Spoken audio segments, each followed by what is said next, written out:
All right, boys and girls. So God promised Abraham, he said, he gave him all kinds of blessings. He said, I'm going to make your name great. I'm going to bless you. I'm going to make you a blessing.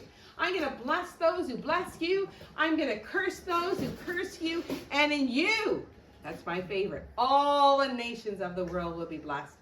And I'm going to give you this land. Abraham he only owned a little plot. Just the cave of Machpelah where he buried everything. But God had told him, your people are going to go to another land. Hands on our necks, remember that. Your people are going to go to another country and they're going to treat them badly. But they're going to come out and they're going to come to the land. And remember, we finished all those stories of Moses. Moses brought the people out of the land of Egypt. The Lord used Moses to bring them all the way, even though he had such a hard time. The Lord was still with Moses, and now Moses has died, and the people of Israel they're on the other side. They're kind of by the land of Jordan. They're down here. And right here is a city, big city called Jericho. They are almost ready to finally come in and have their own land. You can imagine, boys and girls, if you were just walking and taking up your tent, walking for a while, putting down your tent. Remember that pillar of cloud showed them? But after a while you would think, oh, I can hardly wait till we get to a place where we can call home. We don't have to live in a tent anymore. We can just live in a regular house. So now the people are ready to go in. God has said to their new leader, Joshua, be strong, be courageous, because I am with you. And now all the men of Reuben and Manasseh and Gad, the ones who got all their land on this side, they're going to go over too. And Joshua says, I need to check this land out. Way back when, we had 12 spies that checked out the land. This time, Joshua sends out 2 spies. We don't ever find out what their names are. But here they go. They cross the Jordan. So there's some places in the Jordan River where there's rivers, that little rivers that go into the Jordan, and then what they do is they drop some silt and some dirt there, and so those places are not nearly as deep. They could probably get across just walking across them. So those 2 people go out because Joshua has said to them, spy out the land, and especially Jericho. And that's what they do. Those spies are looking at the land and they go into Jericho. Jericho is a big walled city. It has a huge gate. It has very wide walls. In fact, there's lots of houses even right on the wall. That's how wide those walls are. And they go to a woman's house.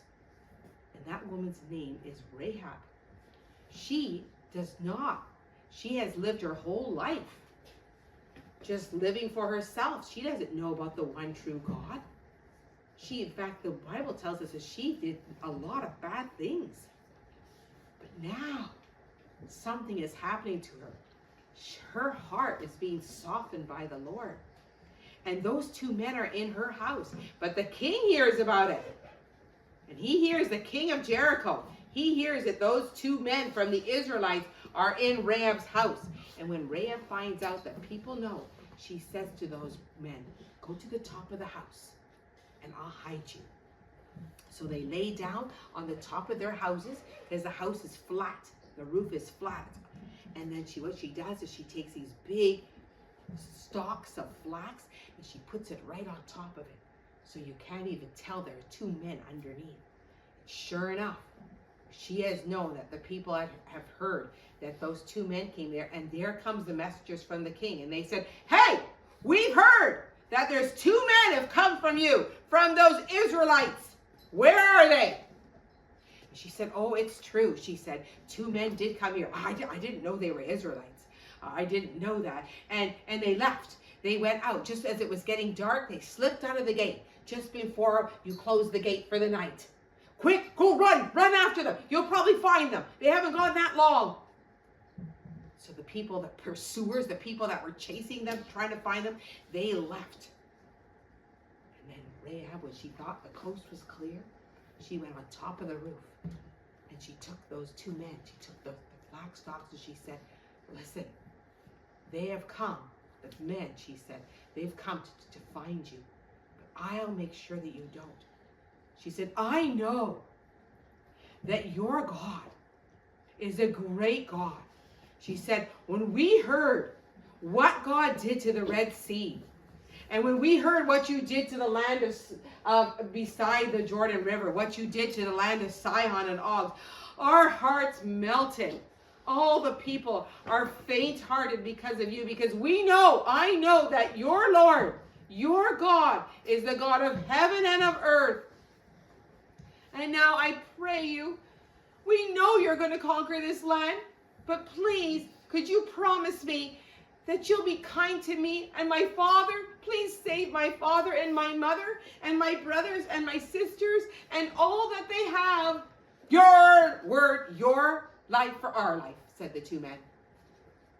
If you don't tell about us, if you don't tell that we're here so that we get home safely, and if you don't change their mind, then we'll make sure that you stay safe. And that you make sure, though, that you bring your father and your mother and your sister and your brother into your house when we come into the land.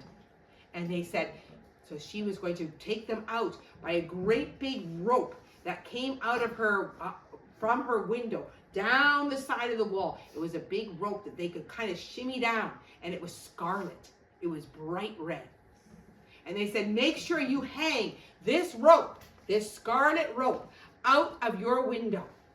And when we come into the land, when we see that scarlet rope, we'll save the people that are in this house. But if anyone goes outside, then we won't save that. That their blood will be upon their own house, their own head. But if anyone in the house gets killed, their blood will be on our head. So they promised it. She said, let it be just like your word. Let that be the case. She said to them, when you get down, don't go back home. First, flee to the mountains. Stay there for 3 days until all the people who are chasing you have gone back, and then go. And so that's what those men do. They said to him, if you change your mind and you tell people, then we don't have to keep our promise. She said, let it be as you said. So they shimmy down that scarlet cord, and then they flee to the mountains. They stay there for 3 days. And then they go across the Jordan. And now they're full of faith. They say to Joshua, the Lord has given it into our hands. All the people are so frightened because of us. Their hearts have melted. And so Joshua gets that good news that God is going to give him success. Joshua is the one God's going to lead them into the promised land. And Joshua is a picture of, I think you know, of our Lord Jesus Christ. He's the one that's going to bring us into our true land, the heavenly land of heaven. And so now Rahab, the Lord, you could see that the Lord is working in her hearts. And we're going to find out that the Lord did save her. And not only that, God put her in the line of Jesus. She became one of the great-great-great-great-great-great-grandmothers of Jesus. Because the Lord wants everyone to know, no matter how bad you were, He's a forgiving God.